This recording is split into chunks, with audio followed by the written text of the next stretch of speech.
Hello बच्चों, तो स्वागत है आप लोग ब्रिलियंट कैरियर एकेडमी में। तो आज हम पढ़ने वाले हैं चैप्टर 3 ज्योग्राफी का, जिसका नाम था निर्माण उद्योग। तो इसमें हम पार्ट थर्ड करने वाले हैं आज। पार्ट 1 और पार्ट 2 पढ़ चुके हैं, जिसमें हम पार्ट 2 में पढ़े थे पिछले क्लास में कच्चे माल के आधार पर उद्योग को कितने प्रकार में बांटा गया था और स्वामित्व के आधार पर कितने प्रकार में बांटा गया था। तो ये सब हम पढ़ चुके हैं। तो आज हम पढ़ेंगे कच्चे माल के स्रोत के आधार पर उद्योग को कितने वर्गों में बांटा गया है। तो चलिए आज की क्लास को यहीं से स्टार्ट करते हैं। तो कहते हैं कच्चे माल के स्रोत के आधार पर उद्योग। तो कच्चे माल के स्रोत के आधार पर उद्योग का परिभाषा देखते हैं। जिस स्रोत से उद्योग को कच्चा माल प्राप्त होता है उसके आधार पर उद्योग का वर्गीकरण कच्चे माल के स्रोत के आधार पर उद्योग कहलाता है। जिस स्रोत से हमको कच्चा माल प्राप्त होता है उसे हम कच्चे माल के स्रोत कहते हैं। तो मुख्यतः 4 प्रकार के स्रोत होते हैं। कौन कौन होता है? वो है कृषि आधारित उद्योग, खनिज आधारित उद्योग, वन आधारित उद्योग, राष्ट्रीय अति समुद्री आधारित उद्योग। तो खनिज 4 गो है। खनिज आधारित उद्योग, कृषि आधारित उद्योग, वन आधारित उद्योग, समुद्री आधारित उद्योग। तो देखते हैं खनिज आधारित उद्योग किसे कहते हैं।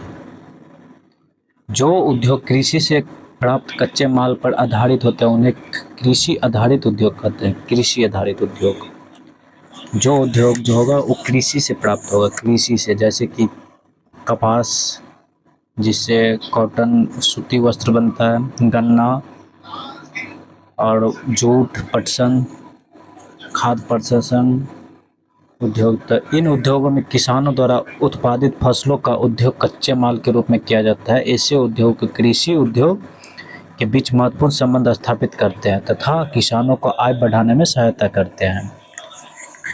तो कृषि आधारित उद्योग जो होता है, कृषि से जो चीज़ प्राप्त मिलता है उससे क्या होगा, किसानों का आय बढ़ेगा, इनकम बढ़ेगा। चलिए, तो कौन कौन सा उद्योग होता है? कपास की खेती, गन्ना, पटसन और खाद्य प्रसंस्करण जो खाने वाला चीज़ होता है। दूसरा उद्योग है खनिज आधारित उद्योग। जो उद्योग खनिज से प्राप्त कच्चे माल पर आधारित होते हैं उन्हें खनिज आधारित उद्योग कहते हैं। जो उद्योग खनिज से प्राप्त कच्चे माल पर आधारित होते हैं उन्हें खनिज आधारित उद्योग कहते हैं। इन उद्योगों में लौह अयस्क, बॉक्साइट, चूना पत्थर, तांबा आदि खनिजों का उपयोग किया जाता है और ये उद्योग देश के औद्योगिक विकास के लिए अत्यंत महत्वपूर्ण है।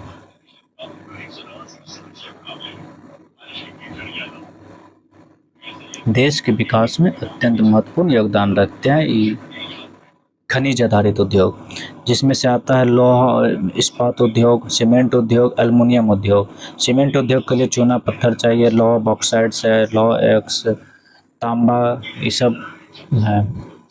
लोग अब पढ़ते हैं वन आधारित उद्योग, फॉरेस्ट बेस्ड इंडस्ट्रीज।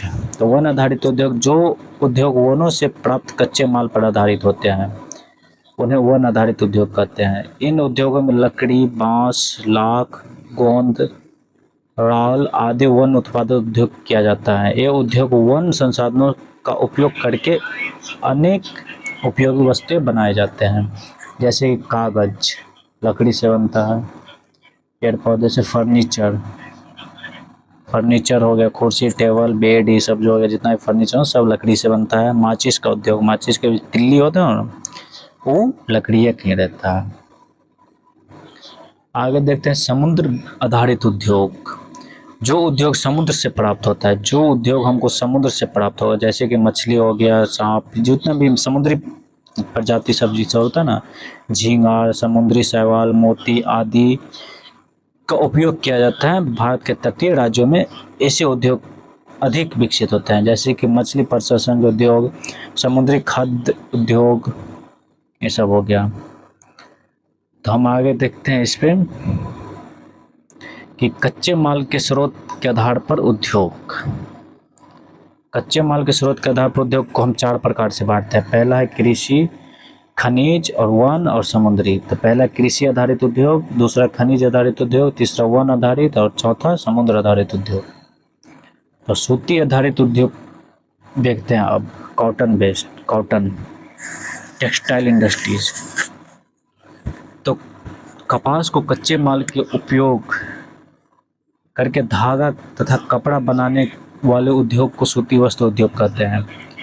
हम कपास जो खेत से उपजाते हैं ना, वो कच्चे माल के रूप में उपयोग करके हम सूती धागा या कपड़ा बनाने का उद्योग को सूती वस्त्र उद्योग कहते हैं।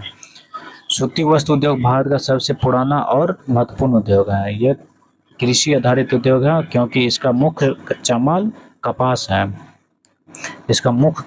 कपास है। और यह उद्योग बड़ी संख्या में लोगों को रोजगार देती है और भारत का निर्यात महत्वपूर्ण योगदान देता है। सूती वस्त्र उद्योग का महत्व देखते हैं।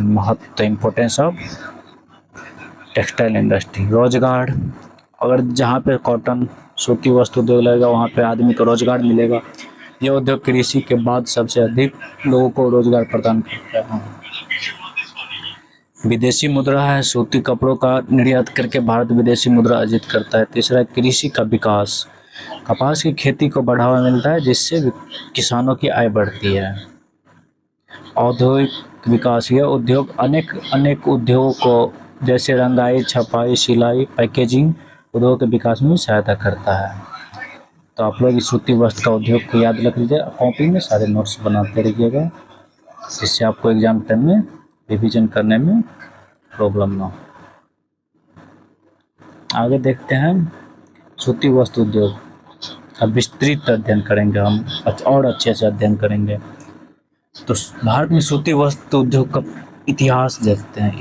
History of.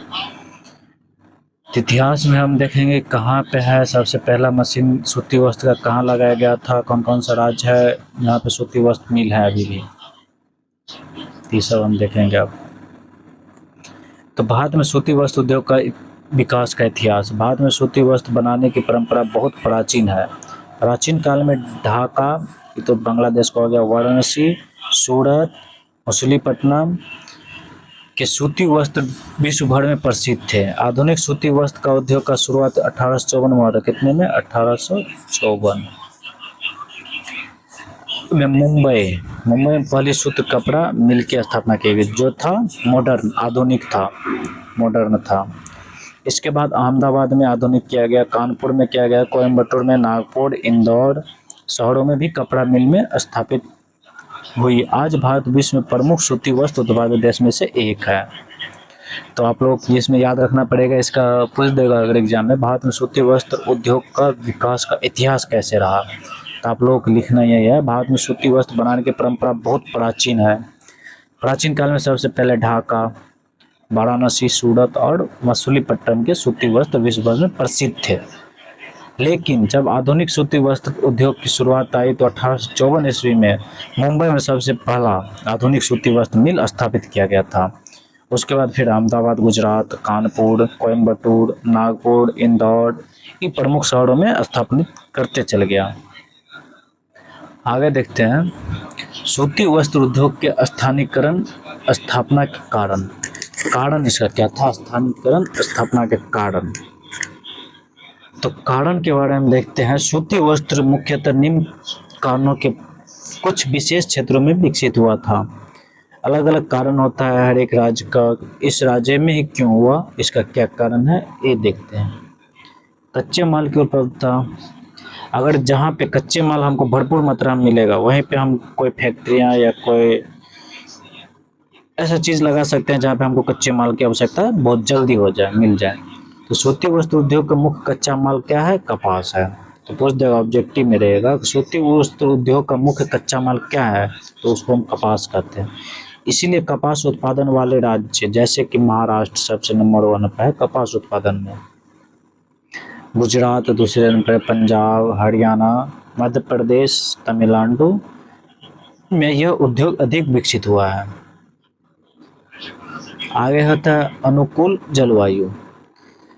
मुंबई और कोयम्बटूर और चेन्नई ये सब तटीय इलाका है, समुद्र के किनारे। मुंबई इधर हो गया, चेन्नई इधर हो गया और कोयम्बटूर इधर हो गया। तो ये सब तटीय इलाका है। तटीय इलाका में क्या होता है कि जब हवा चलता है तो नमी के कारण वो एरिया सब ठंडा रहता है। सूत टूटने से बचाने के लिए आर्द्र नम जलवायु आवश्यक होती है। इसलिए मुंबई, कोयम्बटूर, चेन्नई जैसे तटीय क्षेत्रों में यह उद्योग अधिक विकसित हुआ था। अनुकूल वातावरण चाहिए, कच्चे माल की उपलब्धता चाहिए, सस्ती एवं कुशल श्रमिक चाहिए। और क्या चाहिए? सस्ती, जो कम पैसों में अच्छा से अच्छा काम करे। और कुशल चाहिए, स्किल्ड लेबर। सूती वस्त्र उद्योग में बड़ी संख्या में श्रमिकों की आवश्यकता होती है। इसीलिए जहां श्रमिक आसानी से उपलब्ध होता है वहां यह उद्योग तेजी से विकसित होती है। सूती वस्त्र उद्योग में बड़ी से बड़ी संख्या में सूती वस्त्र में एक आदमी से तो काम नहीं होगा। इसके लिए क्या है, एक फैक्ट्री को चलाने के लिए बहुत सारे आदमी को काम चाहिए। सूती वस्त्र के जितना भी फैक्ट्रियाँ हैं, इसलिए जहाँ श्रमिक आसानी से उपलब्ध होते हैं, आसानी से मिल जाता है श्रमिक, और उद्योग वहाँ यह उद्योग तेजी से विकसित होता है। आगे देखते हैं परिवहन की सुविधा। परिवहन, अगर फैक्ट्रियाँ से सामान बनाएंगे, परिवहन के द्वारा उसको हम मार्केट में या कहीं डिस्ट्रीब्यूटर के पास ना भेजेंगे तो दूसरे एक देश से दूसरे को नहीं भेजेंगे तो मेरा बिजनेस नहीं चलेगा, मेरा जितना भी था सब ठप हो जाएगा। तो ये कहता है परिवहन की सुविधा। तो कपास को मिलों तक पहुंचाने और तैयार कपड़ों देश विदेश के बाज़ारों तक भेजने के लिए सड़क, रेल, बंदरगाह की अच्छी सुविधा आवश्यक होती है। अगर परिवहन के लिए चाहिए, अगर विदेश भेजना है तो बंदरगाह चाहिए, पोर्ट चाहिए। उसके बाद रेल मार्ग से भेजना है तो रेल अच्छा होना चाहिए, सड़क अच्छा होना चाहिए, रेल की पटरी अच्छा होना चाहिए। बाजार उपलब्धता, चलिए देखते हैं बाजार की उपलब्धता। भारत की बड़ी संख्या के कारण कपड़ों की मांग अधिक रहती है। भारत तो पता है विश्व में सबसे पहला स्थान रखता है जनसंख्या में, इसलिए बड़े शहरों और व्यापारिक केंद्रों के आसपास के उद्योग अधिक प्राप्त होती है, उद्योग अधिक विकसित होता है। पूंजी एवं बैंकिंग सुविधा। सूती वस्त्र उद्योग की स्थापना के लिए अधिक धन चाहिए। अगर हम कहीं पे अपना वस्त्र उद्योग लगाए तो उसके लिए हमको अधिक धन चाहिए। धन हम कहाँ से लेंगे? बैंक से लेंगे, तो उसके आसपास में बैंक होना जरूरी है, तब जाके हम वहाँ से धन ले सकते हैं। यह कहते हैं पूंजी एवं बैंकिंग सुविधा। सूती वस्त्र उद्योग की स्थापना के लिए अधिक वन की आवश्यकता होती है, अधिक धन की आवश्यकता होती है, वन का आगे। इसलिए जहां बैंक और निवेश की सुविधा उपलब्ध होती है वहीं पे उद्योग तेजी से विकसित होती है। चलिए आगे देखते हैं भारत के प्रमुख सूती वस्त्र उद्योग केंद्र के बारे में देखते हैं। केंद्र, भारत के प्रमुख सूती वस्त्र उद्योग केंद्र में सबसे पहला स्थान रखता है मुंबई। उसके बाद अहमदाबाद, जो भारत का मैनचेस्टर भी कहा जाता है। अहमदाबाद को बोलेगा, ऑब्जेक्टिव पूछेगा भारत का मैनचेस्टर कौन सा राज्य है, तो लेकिन मार के आना अहमदाबाद। कोयम्बटूर, कानपुर, नागपुर, इंदौर, सूरत, चेन्नई। चलिए आगे देखते हैं अहमदाबाद को भारत का मैनचेस्टर क्यों कहा जाता है। अगर हम किसी भी चीज़ को नाम अगर देंगे, कुछ अलग नाम देंगे, तो उसके लिए क्यों दिया गया, तो इस चीज़ का क्वेश्चन है कि अहमदाबाद को भारत का मैनचेस्टर क्यों कहा गया। तो अहमदाबाद में कपास की प्रचुर उपलब्धता, साबरमती नदी जल, सस्ते श्रमिक, पूंजी, परिवहन और बड़े बाजार की सुविधा होने के कारण यहाँ सूती वस्त्र उद्योग का अत्यधिक विकास हुआ। इसी कारण से भारत का मैनचेस्टर कहा जाता था। समझ गए? क्या हुआ? अहमदाबाद में कपास की प्रचुर मात्रा, साबरमती नदी का जल, सबसे सस्ती श्रमिक, पूंजी, परिवहन और बड़े बाजार की सुविधा होने के कारण यहाँ सूती वस्त्र उद्योग का अत्यधिक विकास हुआ। इसलिए इस कारण से भारत का मैनचेस्टर अहमदाबाद को कहा जाता था। मुंबई सूती वस्त्र उद्योग का प्रमुख केंद्र क्या क्या है?